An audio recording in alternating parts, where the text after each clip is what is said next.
اس لیے اسے توبہ کرنی ہے کہ ہم نے علم و ذکر کی طرف دھیان نہیں دیا، نقل و حرکت کو کافی سمجھا، حالانکہ نقل و حرکت علم و ذکر کو بڑھانے کے لیے ہے۔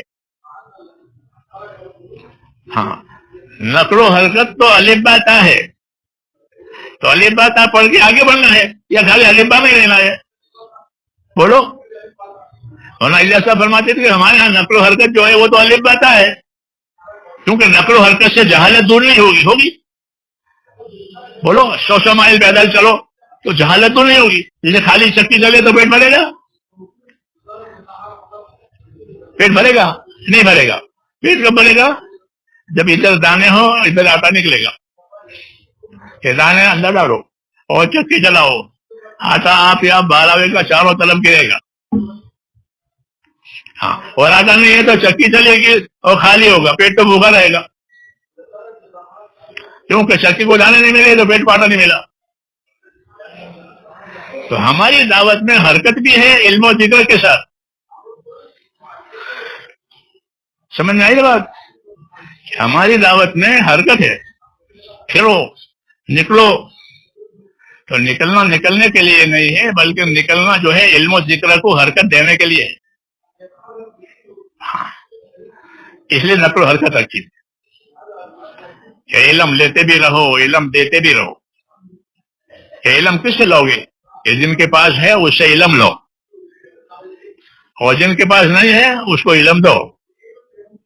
ایسے ذکر، اللہ کے اطاعت، یا جن کے پاس اللہ کے اطاعت ہے ان کی صحبت سے اللہ کے اطاعت سیکھو، اور جن کے پاس نہیں ہے ان کو اللہ کے اطاعت سکھاؤ۔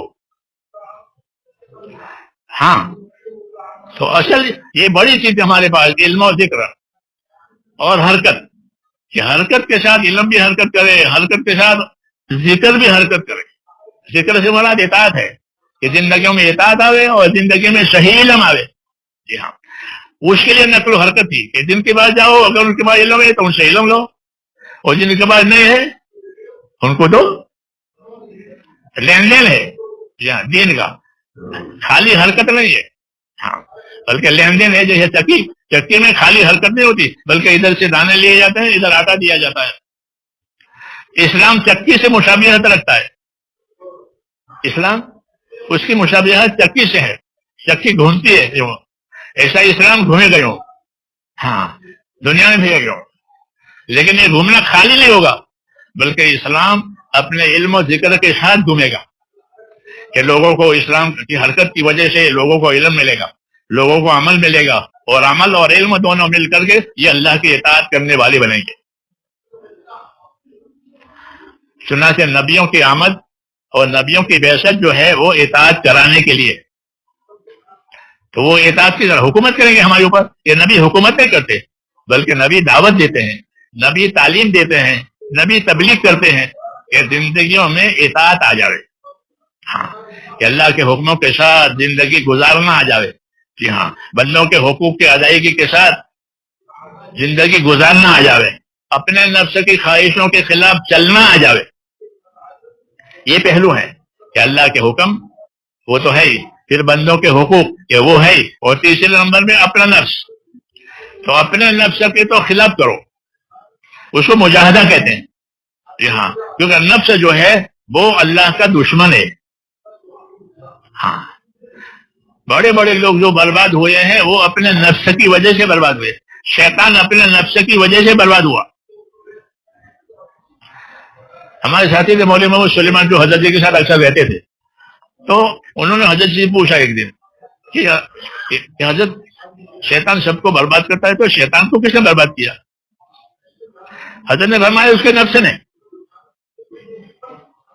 شیطان کو اس کے نفس نے برباد کیا، کہ اس نے اپنے آپ کو بڑا سمجھا کہ میں بڑا ہوں۔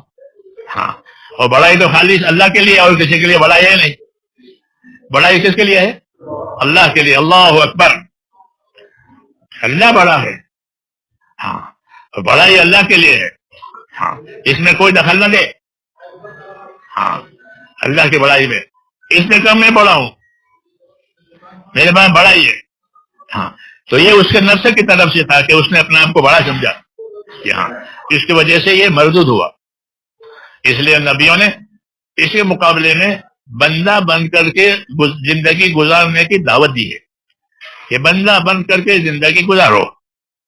بڑا تو اللہ ہے، اسی کے لیے بڑائی ہے اور کسی کے لیے بڑائی نہیں ہے. وَلَهُ الْكِبْرِيَاءُ فِي السَّمَاوَاتِ وَالْأَرْضِ، کہ اللہ ہی کے لیے بڑائی ہے، آسمانوں میں زمینوں میں وہی بڑا ہے اور کوئی بڑا نہیں ہے. تو بڑائی کس کی ہے؟ یہ بڑائی اللہ کی ذات کے لیے. اللہ اکبر وللہ الحمد، کہ اللہ بڑے بھی ہیں اور وہ حمد اور تعریف کے قابل بھی ہیں. جی ہاں، تو بڑائی اللہ کے لیے ہے. اس لیے اللہ کی بڑائی کے سامنے اپنے آپ کو بندہ بنانا یہ اللہ کو بہت پسند ہے کہ ہماری بڑائی کو مان کر ہمارے بندے بنے ہوئے ہیں. ہاں، عبادت گزار بندے بنے ہوئے ہیں.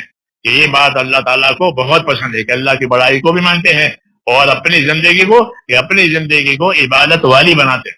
تو صحابہ کرام یہ کہتے تھے کہ ہم نے اللہ کے نبی کے ہاتھ میں ہاتھ دے کر یہ قول قرار کیا ہے. کیا قول قرار کیا ہے؟ کہ بایعنا رسول اللہ صلی اللہ علیہ وسلم علی السمع والطاعہ. ہم نے آپ کے ہاتھ میں ہاتھ دے کر یہ قول قرار کیا ہے کہ ہم آپ کی بات سنیں گے.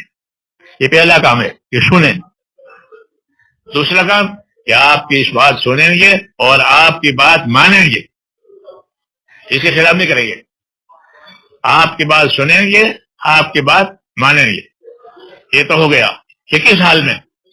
ایک تو حالات اچھے نہیں ابھی کہ ایسا نہیں ہے، بلکہ صحابہ یہ کہتے تھے کہ ہم نے حضور صلی اللہ علیہ وسلم کے ہاتھ میں ہاتھ دے کر یہ قول کرا دیا ہے کہ ہم آپ کی سنیں گے، آپ کی مانیں گے. اللہ مالدار بناوے تو مالداری میں آپ کی سنیں گے. اللہ غریب بناوے تو کہ غریبی میں آپ کی بات سنیں گے. ہمارا جی چاہے تو بھی اللہ کی بات مانیں گے، ہمارا جی نہ چاہے تو بھی اللہ کی بات مانیں گے. کتنی باتیں ہوئی؟ چار ہوئی. یا ہمارے ساتھ ہو یا غالب ہو؟ ہاں، ہمارے ساتھ ہو نا. تو چار ہوئی کہ اللہ کی بات سنیں گے اور مانیں گے، جی چاہے تو اور نہ چاہے. اللہ غریب بناوے تو، اللہ مالدار بناوے تو حالات کا ہم پر اثر نہیں پڑے گا، ہم اطاعت کریں گے غریبی میں، مالداری میں، حرام. چار باتیں. پانچویں بات کہ کوئی ہم کو پوچھے تو، کوئی ہم کو نہ پوچھے تو. یہ مشکل ہے کہ ہم کو پوچھا نہیں، ہم سے مشورہ نہیں کیا، اسی کا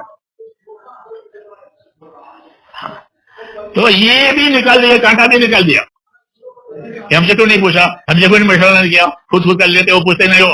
یہ کچھ نہیں پوچھا ہوگا، موقع نہیں ہوگا، لیکن کام تو صحیح کیا ہے کہ بھائی کام صحیح ہو گیا. کیا مجھے نہیں پوچھا ہے؟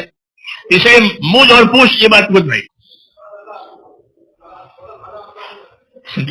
یہ اطاعت کی بات ہے کہ ہماری اطاعت کوئی مجھ پوچھ والی نہیں ہوگی کہ مجھے پوچھو، کہ مجھ پوچھ نہیں.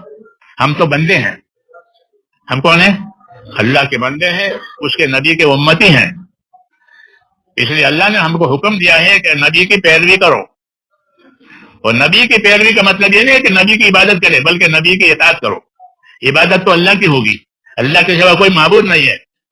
اور نبی آیا ہے تو نبی کی اطاعت کرو.